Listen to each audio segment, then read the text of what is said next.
Question 1. The nature and extent of sacred doctrine. Article 5. Whether sacred doctrine is nobler than other sciences. Objection 1. It seems that sacred doctrine is not nobler than other sciences, for the nobility of a science depends on the certitude it establishes. But other sciences, the principles of which cannot be doubted, seem to be more certain than sacred doctrine, for its principles, namely, articles of faith, can be doubted. Therefore other sciences seem to be nobler. Objection 2.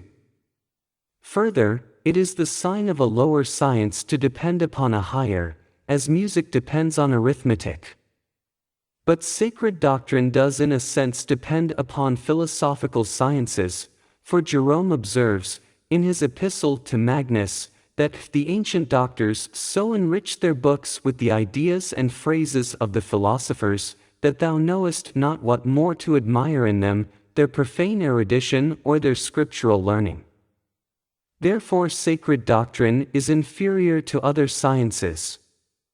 On the contrary, other sciences are called the handmaidens of this one. Wisdom sent her maids to invite to the tower. Proverbs 9 verse 3. I answer that, since this science is partly speculative and partly practical, it transcends all others speculative and practical. Now one speculative science is said to be nobler than another either by reason of its greater certitude, or by reason of the higher worth of its subject matter.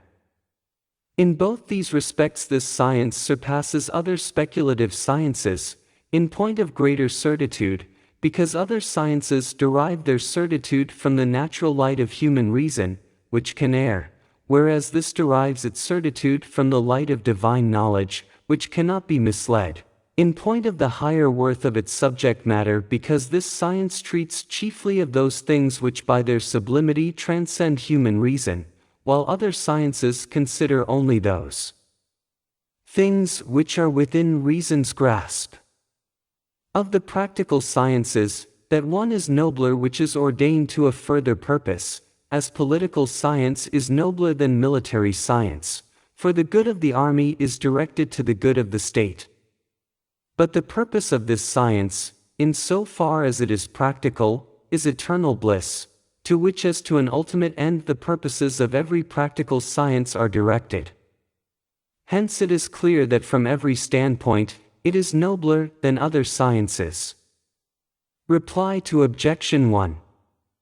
It may well happen that what is in itself the more certain may seem to us the less certain on account of the weakness of our intelligence, which is dazzled by the clearest objects of nature, as the owl is dazzled by the light of the sun. Hence the fact that some happen to doubt about articles of faith is not due to the uncertain nature of the truths, but to the weakness of human intelligence. Yet the slenderest knowledge that may be obtained of the highest things is more desirable than the most certain knowledge obtained of lesser things, as is said in De Animalibus 11.